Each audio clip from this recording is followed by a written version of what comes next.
tunafaa kuchange.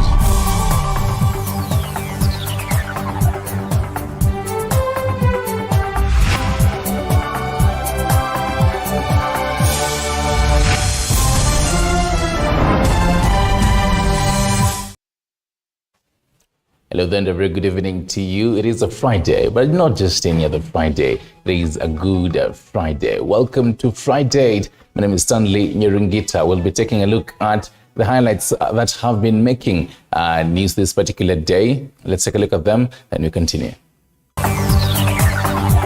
Tonight, National Assembly Minority Leader Opiyo Wandayi raises alarm over delayed salaries, says civil servants and legislators have not received their March salaries. Today we commemorate that great event of the Passion of our Lord Jesus Christ. Also tonight, Christians in Kenya mark Good Friday with calls for acceptance and tolerance dominating the sermons. Ni wakati wa kuteswa kwa Yesu. Ni wakati wa kusulubishwa kwa Yesu. Plus, will he be crucified? Yesu wa Tongaren speaks, says he cannot be crucified for the second time. Biblia haikutabiri kwamba Yesu akirudi atasulubishwa tena. Alidanganya juzi ati amefanya maji ikawa strong tea. Kumbe ametanganya watu wameshika majani kwa mkono, watu wanaomba. This as Bungoma residents rubbish his doctrine, saying he is a liar.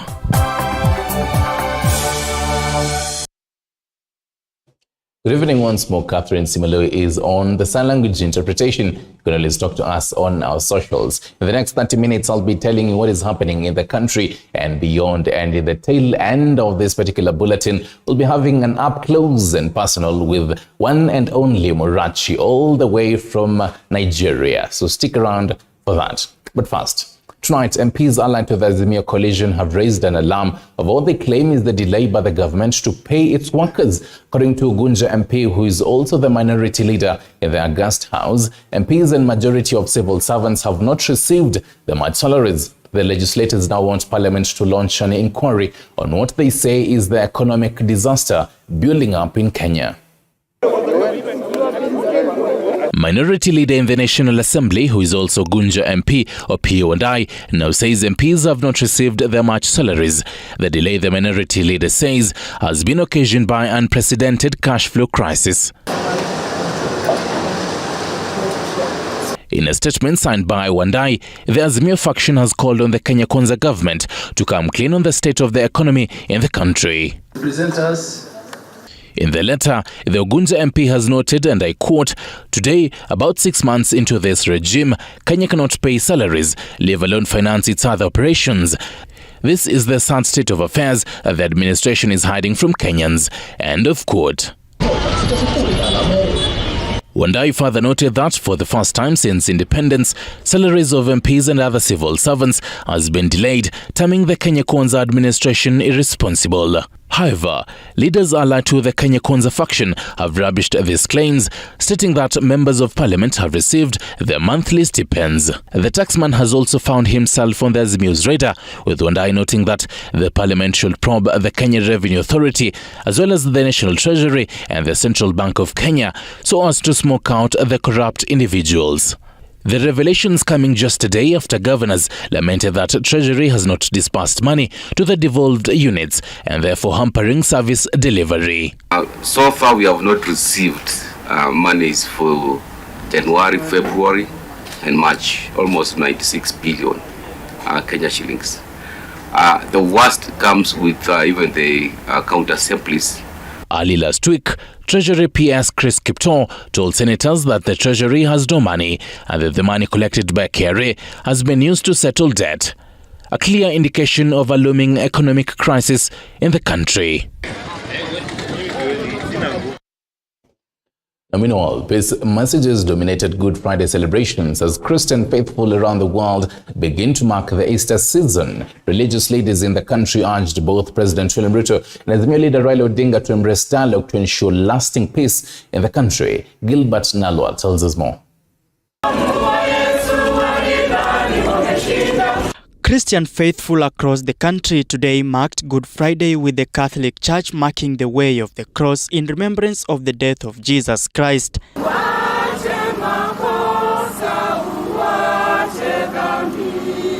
Kipindi hiki cha Pasaka ni kipindi cha kuona kwamba sote tunajinyenyekesha, tunaangalia kwanza unyonge wetu kabla ya kuangalia unyonge wa wengine.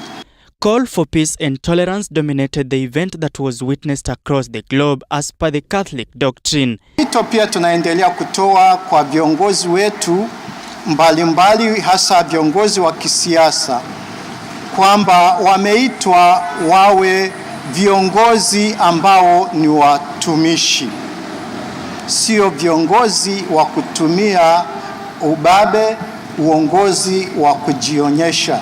A priest at the St. Joseph's Cathedral in Meru County called on elected leaders to serve Kenyans passionately, stating that as a church they have a responsibility to ensure the country is peaceful.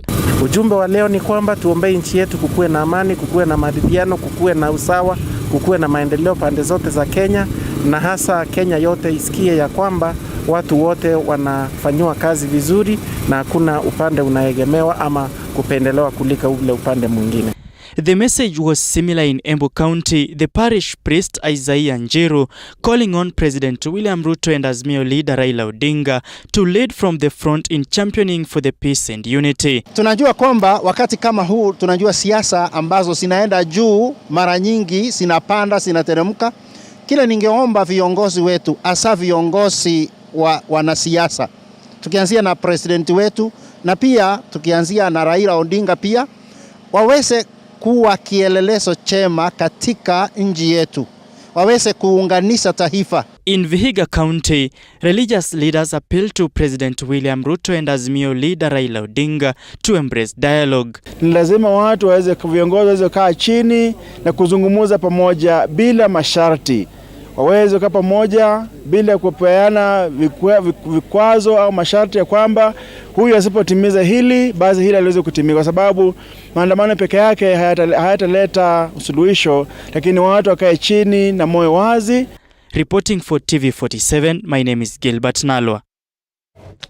Now, as Christian faithful throughout the world mark the Easter season, which is the joyful conclusion to the Lenten season of fasting and devoted prayers, something else is happening in Bungoma County. Eliud Wekesa, popularly known as Yesu wa Tongaren, is busy preparing for his Easter, which he says is celebrated in July, though he calls himself Jesus. Yesu wa Tongaren, as he is popularly known, says he will not be crucified for a second time, saying he has come to save the world. However, Kenyans have challenged him to walk on water and resurrect the dead and perform other miracles for them to believe in him, with majority rubbishing his doctrine. This story was produced by Wanji Sostin. This is the second time you're visiting Lohohwe village in Tongareni constituency, Bungoma County. This village has hit the headlines lately thanks to Jesus of Tongaren. However, what do locals have to say about Jesus of Tongaren? Hii wakati ni wakati mgumu wa Yesu. Ni wakati wa kuteswa kwa Yesu. Ni wakati wa kusulubishwa kwa Yesu. Si akitokeze watu tujue vile tunafanya yeye maneno yenye inatakikana kibiblia. Hata wamchukulie waende wafanye wapeleke wapi na itwaje Mathare wapime kichwa yake vizuri. They say that Eliud Wekesa Elias Yesu wa Tongareni started his mission in 1997. However, villagers here say they do not believe in what he says. Alidanganya juzi ati amefanya maji ikawa strong tea. Kumbe ametanganya watu wameshika majani kwa mkono, watu ati wanaomba na anatumbukiza kwa maji na watu wanapiga makofi ati amefanya chai ikakuwa maji ikakuwa maji chai. Hiyo ni uongo. Ndugu yake alikufa na kwa maandiko matakatifu Yesu alikuwa anafufua wafu. Kina Lazaro walifufuka. Sie pia afufueko mmoja kama yeye ni Yesu wa ukweli. Hiyo area iko na watu mbaya kabisa. Changa imejaa hapo, hata wezi wamejaa huko. Kwa nini hawezi kuombea watu waache hiyo walivu? According to Jesus of Tongareni, his existence is meant to save the world, criticizing those planning to crucify him to understand the Holy Scripture better. Ujio wa Yesu mara ya pili, Biblia ilitabiri na ikatoa kwa uhakiki ya kwamba ujio wa Yesu ni kunyakua kanisa. Biblia haikutabiri ya kwamba Yesu akirudi atasulubishwa tena.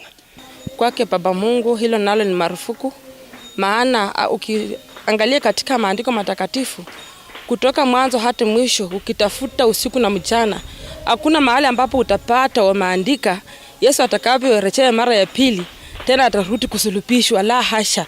The New Jerusalem Church celebrates Easter in the month of July every year. At least that is according to Jesus of Tongaren. Pasaka ambayo mimi huwa inasherekewa hapa, inasherekewa mwezi wa 7. Na hiyo Pasaka inamaanisha unaipata katika kitabu cha Kutoka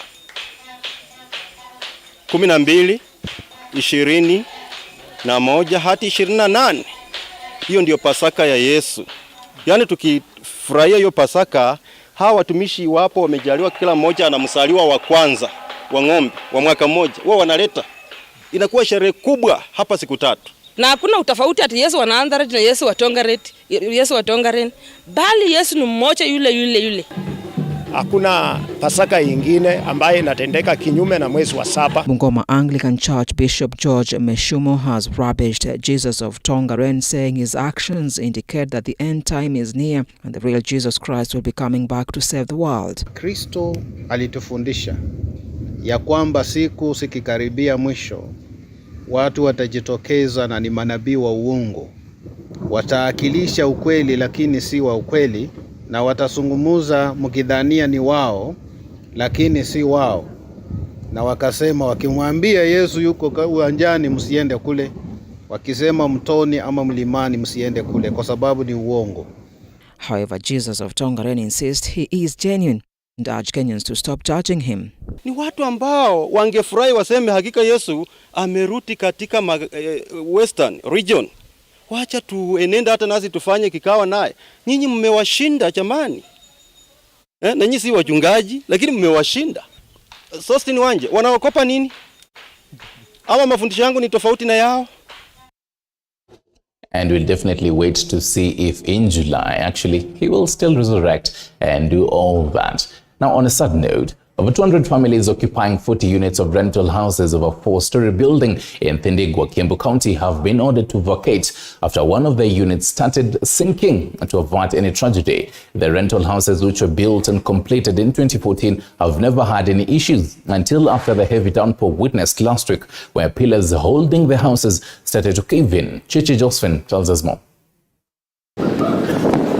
The families occupying 40 units have been ordered to vacate the building after one of the units started sinking to avert any tragedy. The process of evacuating tenants from the building has been ongoing for 2 days, according to Brighton Wekesa, an employee of Brand Movers, who noted that inside the houses were visible cracks. Tuko hapo kwa siku 2 tukiwahamisha watu kutoka huku, mwingine tukampeleka kwingine. Sasa tumekuja hapa. Hizi nyumba kukiraki zimekiraki sana. Yani zimepasuka kabisa. Na hata juzi tukikuja ilikuwa inajaribu kama ina sink. Sasa tukauliza madam wakasema mchanga inapita chini. Hata ukienda pale kwa nyumba yenyewe ndani imekiraki kukiraki. Kiambu County Executive Member in charge of Lands and Housing, Salome Muthoni, says a multi-sectoral team is already at the site and is assessing the situation. But what we have decided for the safety of the tenants, we've reached a decision in conjunction with the developer and the other security teams that are here, that all the tenants should vacate the houses today to prevent any incidences, while our engineers who are on the ground are investigating to find out why the building is sinking. She says preliminary investigations indicate the building started showing signs of sinking about 1.5 weeks ago and had a session with the developer, who was cooperative, and engineer who was involved in the building of the houses. This building started showing signs of sinking about 1.5 weeks ago. And we've had a session where we have talked to the developer, and we appreciate that the developer was cooperative and has been cooperative. The engineer who was involved in this project was also present, and they have also been able to give us their statement. Chichi Josephine, TV 47. Let's change focus now. And as Kenya joins the world in marking World Health Day, many questions abound as to the progress, if any, the country has made in attaining universal health coverage, which is in line with this year's theme of health for all. And as Elizabeth Atieno reports, majority of Kenyans are unable to access basic health care services, majority turning to herbal medicine. Today marks exactly 75 years since the World Health Organization was founded in 1948, with the sole principle of ensuring that everyone has the right to the highest attainable standard of health regardless of race, religion, political belief, and economic or social conditions. In 1963, when Kenya attained its independence, poverty, ignorance, and diseases were cited as the three main challenges facing the country. But with 60 years down the line, it appears this problem is still alive with us. Recent statistics show that approximately 8.9 million of Kenya's population is living below the poverty line, which means that there still exists a larger population unable to finance affordable and quality healthcare services. Nimetengeneza board mpya. Nimerekebisha mambo ya wizara na nime-align vizuri. Pale KEMSA lazima tuifanyie kazi kubwa. The existing gaps in the healthcare provision in the country forced the previous regime under the then President Uhuru Kenyatta to launch the universal health coverage on the 8th of January 2019, which was in line with the resolution endorsed by the United Nations General Assembly in 2012. The National Health Insurance Fund, NHIF, was one of the biggest catalysts to spur the implementation of UHC, but the insurance scheme has been struggling to stay afloat. For instance, as of January this year, NHIF membership in the country stood at 15.4 million with only 6.7 million active members, with over 8.8 million members being dormant, forcing the agency to miss 90.7 billion Kenya shillings on premiums. And we paid over 3.8 billion in cancer treatment just last year. That is an amount, and that actually accounted for over 6% of our total expenditure on claims. Cancer on its own. A section of Kenyans now tell us they opted out of NHIF due to the delay they are forced to endure while seeking medical services in different health facilities. Changamoto yenye tuko naye kwa NHIF ni moja ama mbili.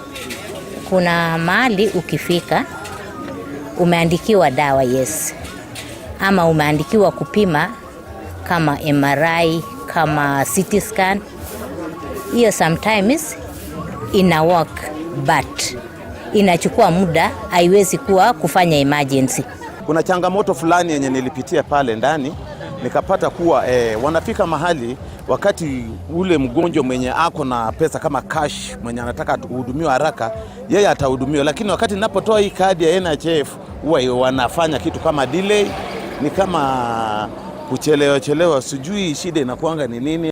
But there appears to be a ray of hope for the NHIF to win back the lost members after President William Ruto on Tuesday this week stated that the government has commenced plans to reduce the cost paid to NHIF from the current 500 Kenya shillings to 300 Kenya shillings. 300 naye raia wang'ang'ane wapate hiyo 300 kila mtu. Jiposa watu wakikuwa wagonjwa wasiuze mali. Why should it be double tragedy? Somebody amekuwa mgonjwa, then ana lose wealth, ana lose property zake because of a disease. Besides the high infectious disease burden, high maternal and child mortality is also a thorn in the flesh in the country's health sector for many years now, with the current maternal death rate being at about 362 per 100,000 live births. But the maternal health sector appears to be making some gradual but significant progress. This is Christine. She is a nurse at the Kitui Referral Hospital Maternal and Neonatal Unit. Her happy colleagues are today congratulating her for being shortlisted in an international award. Christine is one of the top 10 finalists out of 52,065 applicants for the Asta Guardians Global Nursing Award. She now narrates how, where, and when her nursing journey began. I started my nursing career in 1995, May. when I was posted here in Kitui County Referral Hospital, and I've worked very hard since then. And in 2010, after completing my pediatric nursing, is when I realized that I have the potential to save the lives of mothers and newborns in this county. And that's when I came up with the first ever newborn unit in Kitui County Referral Hospital. Although the government through the Ministry of Health tries hard to help in realizing the UHC agenda, medical practitioners still have some issues which they say must be addressed for Kenya's health sector to move forward. Some of the issues being the formation of a health service commission, returning health functions back to the national government, hiring the over 4,000 healthcare workers, and ensuring all health facilities in the country are fully equipped. Elizabeth Atieno, TV47, Nairobi. Thank you for that, Elizabeth Atieno. Let's talk matters money now. And the cooperative bank has cut interest rates for personal loans and asset financing in a move targeting select salaried borrowers such as civil servants who have a good repayment history. Without specifying the number of qualifying customers, it has cut the rate from 14 to 13% per year, effective April 1st. Here's more. Cooperative bank customers can now breathe a sigh of relief after the financial institution defied a hiking rate by the Central Bank of Kenya to reduce its lending rate to the bank's customers from 14% to 13%. The move, which took effect on April 1st, will however apply to customers with a good loan repayment record and reduced default risk that the target check-off scheme loans have recorded over time. The bank's contrarian approach backs the industry trend, where the majority of the lenders are revising lending rates significantly upwards in the backdrop of an upward adjustment by the central bank rate. The bank, with a close customer base of 10 million accounts, informed its customers by a way of text messages which read